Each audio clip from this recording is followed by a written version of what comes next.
دو رکعت نماز نفل پڑھ کے حاجت کے کسی وقت بہت تنہائی توجہ سے جو کہتے ہیں نا مجھ سے خوشیاں آتی ہیں اور چھن جاتی ہیں، اس سے کہیں 40 بار صبح شام پڑھیں اور 10 منٹ بعد نیم گرم پانی سے کلی کر لیں۔ ایسی بیماریاں جاتی ہیں دانتوں کی۔ گوشت نے ہماری زندگی کو بیماریوں میں سخت ترین بیماری مبتلا کی۔ میں ایک جگہ جا کے کھڑا ہو گیا، دیکھا تو ایک صاحب کی دونوں ٹانگیں کٹی ہوئی تھی۔ جسم کی 80% نہیں 90% بیماریاں صرف اس کھانے سے۔ میں اسپتال میں گیا اپنے ایک دوست کے ساتھ اس کی والدہ کی عیادت کرنے کے لیے۔ کہنے لگے والدہ کو دیکھیں کہ شاید کوئی بیماری ہے، جادو ہے، جنات ہے، کوئی روحانی مسائل ہے، کیسے ہیں؟ بوڑھی والدہ۔ تو وہ پرائیویٹ کمرے میں تھے، تو اس وقت ڈاکٹر صاحب کا وزٹ تھا۔ تو میں نے کہا ہم وارڈ میں چلتے ہیں، عمومی وارڈ میں، اس نیت سے کہ لوگوں کی جا کے عیادت کریں گے۔ فرمایا جو کسی مسلمان کی اللہ کی رضا کی خاطر عیادت کرتا ہے تو 70,000 فرشتہ صبح جائے تو شام تک، شام جائے تو صبح تک اس کے لیے دعائیں مغفرت کرتے ہیں۔ میں ایک جگہ جا کے کھڑا ہو گیا، دیکھا تو ایک صاحب کی دونوں ٹانگیں کٹی ہوئی تھی۔ یہ کیا ہوا آپ کو؟ کہنے لگی کہ پاؤں پہ ایک چیز سی لگی، ایک دانہ سا بنا، وہ پھر دانہ ٹھیک نہ ہوا تو پھر وہ زخم بڑھتا گیا، پھر انگوٹھا کاٹ دیا، پھر میں نے کہا ٹھیک ہو گیا، پھر انگوٹھا ٹھیک ہو گیا، پھر زخم ہو گیا، پاؤں کاٹ دیا، پھر پنڈلی کاٹ دی، پھر حتیٰ کہ آدھی ران کاٹ دی، اور کہا میں پھر ٹھیک ہو کے گھر آ گیا۔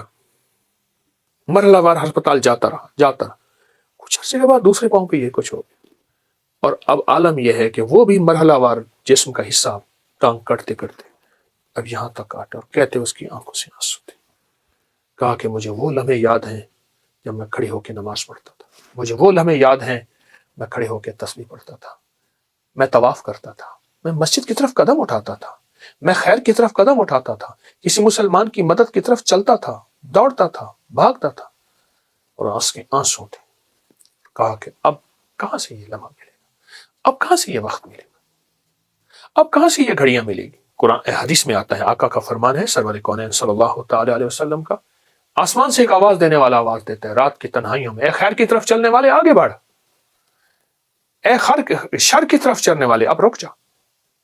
تو آپ خیر کی طرف چلنے والے ہیں، آپ خیر کی طرف قدم اٹھانے والے ہیں، آپ خیر کی طرف بڑھنے والے ہیں، آپ ذرا قدم بڑھا دیں، اب ہمت بڑھا دیں، اب حوصلہ بڑھا دیں، اور اللہ توفیق دے نا، اللہ توفیق دے۔ ایک عمل بتاتا ہوں، آج تک کسی کو بتایا ہے، کبھی قضا نہیں ہوا۔ 2 رکعت نماز نفل پڑھ کے حاجت کے کسی وقت بہت تنہائی توجہ سے، اس کے بعد 3 دفعہ سورۃ یاسین پڑھ لیں۔ اللہ سے جو مانگے ملے گا، اللہ سے جو مانگے ملے گا، اللہ سے جو مانگے ملے گا انشاءاللہ۔ یہ بہت طاقتور نفل ہے، بہت طاقتور نفل ہے، اور بہت حیرت انگیز نفل ہے، بہت زبردست نفل ہے۔ اور اس کے میں سورۃ یاسین کا ایک یاد آیا، سلام قولا من رب الرحیم، جو کہتے ہیں نا مجھ سے خوشیاں آتی ہیں اور چھن جاتی ہیں، اس سے کہیں 40 بار صبح شام پڑھ لیں، اول آخر ایک بار درود پاک کے ساتھ۔ پھر سنیے، جو کہتے ہیں خوشیاں آتی ہیں چھن جاتی ہیں، اس سے کہیں 40 بار صبح شام پڑھ لیں، 40 بار صبح شام پڑھ لیں۔ زبردست عمل ہے، بہت کمال عمل ہے۔ اور ایک چیز اور بتا دوں، وہ بھی انشاءاللہ فائدہ دے۔ جب آپ کسی منجن سے، کوئی بھی دنیا کا منجن ہونا، پیسٹ ہو، منجن ہو، برش ہو، کوئی بھی چیز ہو، سوائے مسواک کے، مسواک سے کبھی مایوس نہیں کرتا۔ اگر مایوس ہو جائیں تو ہتھیلی پہ سفید نمک رکھیں، سادہ نمک، یہ جو دیسی نمک ہوتا ہے، یہ دیسی نمک رکھیں، اور سرسوں کا تیل ڈالیں، اور اس کو منجن کی طرح ملیں، ہلکا ہلکا ہلکا ہلکا ہلکا ہلکا۔ نمک اگر ذرا پیسا ہوا باریک ہو تو اچھی بات ہے۔ اور 10 منٹ تک اس کی رالیں بہائیں، تھوک ڈالیں، اور 10 منٹ بعد نیم گرم پانی سے کلی کر لیں۔ ایسی بیماریاں جاتی ہیں دانتوں کی، ایسی جاتی ہیں، آپ سوچیں، صبح شام کر لیں، دن میں چند بار کر لیں، چند دن کر لیں، نمک اور سرسوں کا تیل کا منجن، آپ کو بہت فائدہ دے گا۔ ایک چیز اور ہے، وہ ضرور اپنے زندگی میں شامل کریں۔ اپنی زندگی میں نا گوشت کم کرتے جائیں، سبزیاں، کچی سبزیاں، سلاد، اس پہ کالی مرچ، ہلکا نمک، ورنہ صرف کالی مرچ شامل کریں۔ گوشت نے ہماری زندگی کو بیماریوں میں سخت ترین بیماری مبتلا کی ہے، اور اپنی زندگی کو سادہ غذاؤں کی طرف مائل کرتے جائیں، اپنی سادہ غذاؤں کی طرف اپنی طبیعت کو مائل کریں۔ سلاد اور وہ سبزیاں جو بالکل سستی ہوں، بالکل سستی،